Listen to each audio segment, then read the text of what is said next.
High everyone, welcome back to my channel ওয়ালিদাস life. বন্ধুরা, আজ আমি তোমাদের সঙ্গে শেয়ার করব পাপড়ের এক ইউনিক সবজি রেসিপি।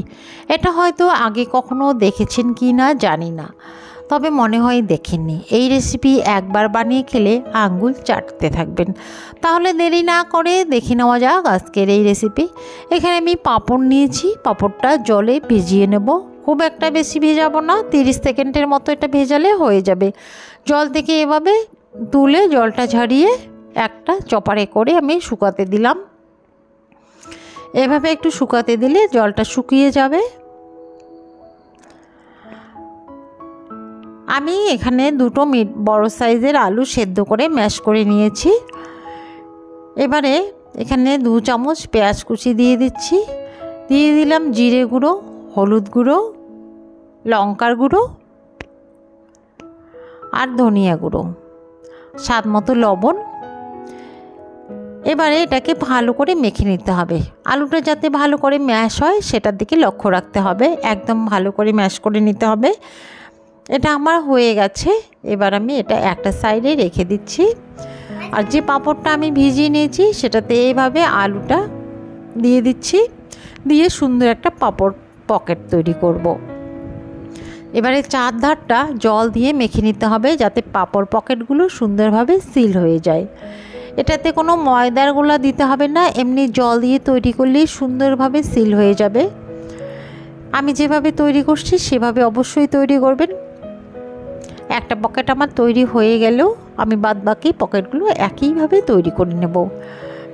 আর একটা দেখিয়ে দিচ্ছি কিভাবে তৈরি করছি।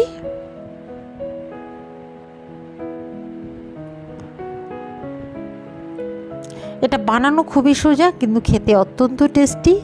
যারা একবার তৈরি করে খাবে তারা অবশ্যই নেক্সট টাইম তৈরি করতে যাবে। এটা এতটাই টেস্টি হয়।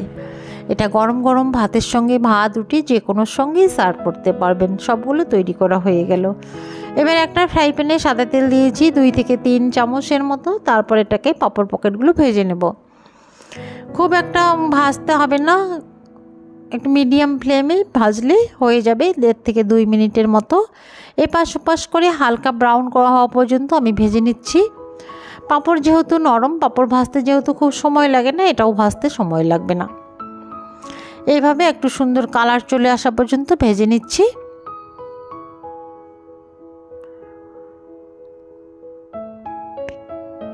এবার এটাকে নামিয়ে নিচ্ছি আমি। পরে যেগুলো আমি তৈরি করেছি সেটাও ভেজে নেব এভাবে। আশা করছি ভালো লাগবে। ভালো লাগলে অবশ্যই একটা লাইক দিয়ে কমেন্টে জানাবে কেমন হয়েছে। আর নিজেরা তৈরি করলেও কমেন্টে জানাবে। বন্ধু আত্মীয়ের মধ্যে শেয়ার করে দেওয়ার অনুরোধ থাকলো। আমার সবগুলো ভাজা হয়ে গেছে। এবার আরেকটা ফ্রাই প্যানে তেল দিয়ে দিয়েছি, সরষের তেল। দিয়ে দিলাম জিরে ফোড়ন আর সামান্য হিং। আর এখানে একটা মিডিয়াম সাইজের পেঁয়াজ আমি কুচি করে রেখেছি, সেটা দিয়ে দিলাম। পেঁয়াজটা লাল লাল হওয়া পর্যন্ত এটাকে আমি ভেজে নেব, যতক্ষণ না পেঁয়াজ নরম হচ্ছে। তারপরে এখানে 1 চা চামচ আদা রসুন পেস্ট দিয়ে দিয়েছি। দিয়ে ভালো করে কষিয়ে নিতে হবে। আর এই রান্নাটা কিন্তু নিরামিষও করা যেতে পারে, তাহলে পেঁয়াজ রসুন স্কিপ করে নিতে পারেন। এবারে গুঁড়ো মশলা দিয়ে দিচ্ছি, জিরে, ধনিয়া, হলুদ। আর দিয়ে দিচ্ছি 1 চামচ লঙ্কার গুঁড়ো। দিয়ে ভালো করে কষিয়ে নেব এবারও, যাতে করে পেঁয়াজ রসুনের গন্ধটা চলে যায় আর মশলাটাও আমার কষানো হয়। মশলা যাতে জ্বলে না যায় আমি সামান্য জল দিয়ে এটাকে কষিয়ে নেব। অবশ্যই দেখবেন মশলা যখন জ্বলে যায় তো একটু সামান্য জল দেবেন, যাতে করে মশলা জ্বলে না যায়। আর এভাবে একটু জল দিয়ে কষিয়ে নিলে সুন্দরভাবে কষানো হয়ে যাবে। এবার এখানে স্বাদ মতো লবণ দিয়ে দিচ্ছি।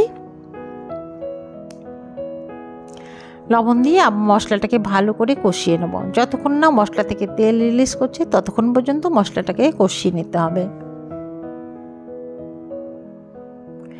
এবার এখানে 1/2 কাপ আমি টক দই দিয়ে দিচ্ছি। টক দইটা আগে থেকেই ফেটিয়ে রেখেছিলাম। দিয়ে এটাকে ভালো করে কষিয়ে নেব। মনে রাখবেন যখন টক দই দেবেন তখন কিন্তু গ্যাসের ফ্লেমটা অফ করে বা একদম স্লো ফ্লেমে দিতে হবে, নাহলে কিন্তু দইটা কেটে যেতে পারে। দই দিয়ে আবারও ভালো করে এটাকে কষিয়ে নিতে হবে যতক্ষণ না মশলা একদম তেল ছেড়ে দিচ্ছে। আস্তে আস্তে দেখবেন এর মশলার কালার চেঞ্জ হয়ে আসছে, মশলা থেকে তেল রিলিজ করছে। দেখতেই পাচ্ছেন মশলা থেকে কিন্তু তেল রিলিজ করছে, মশলার কালার কিন্তু একদম চেঞ্জ হয়ে গেছে। তার মানে আমার মশলাটাও কষানো হয়ে গেছে। মশলা যত ভালো করে কষিয়ে নেবেন রান্না তত সুন্দর হবে। এবার আমি গ্রেভির জন্য জল দিয়ে দিচ্ছি। এটা কিন্তু ভাত রুটি যে কোনো সঙ্গেই পরিবেশন করতে পারবেন। আমি কিন্তু এটা রুটির সঙ্গেই পরিবেশন করব, তাই আমি এটাকে একদম মাখো মাখো তৈরি করব। খুব একটা গ্রেভি রাখবো না। গ্রেভিটা আমার ফুটে গেছে। এবার পাঁপড় পকেটগুলো এখানে দিয়ে দিচ্ছি। এটা হতে খুব একটা বেশি সময় লাগবে না, এটা 2 থেকে 3 মিনিট রান্না করলেই কিন্তু হয়ে যাবে। সবগুলো আমার দেওয়া হয়ে গেল। এটাকে আবার উল্টিয়ে পাল্টিয়ে নেব যাতে করে মশলা ভিতরে ঢুকে যায়।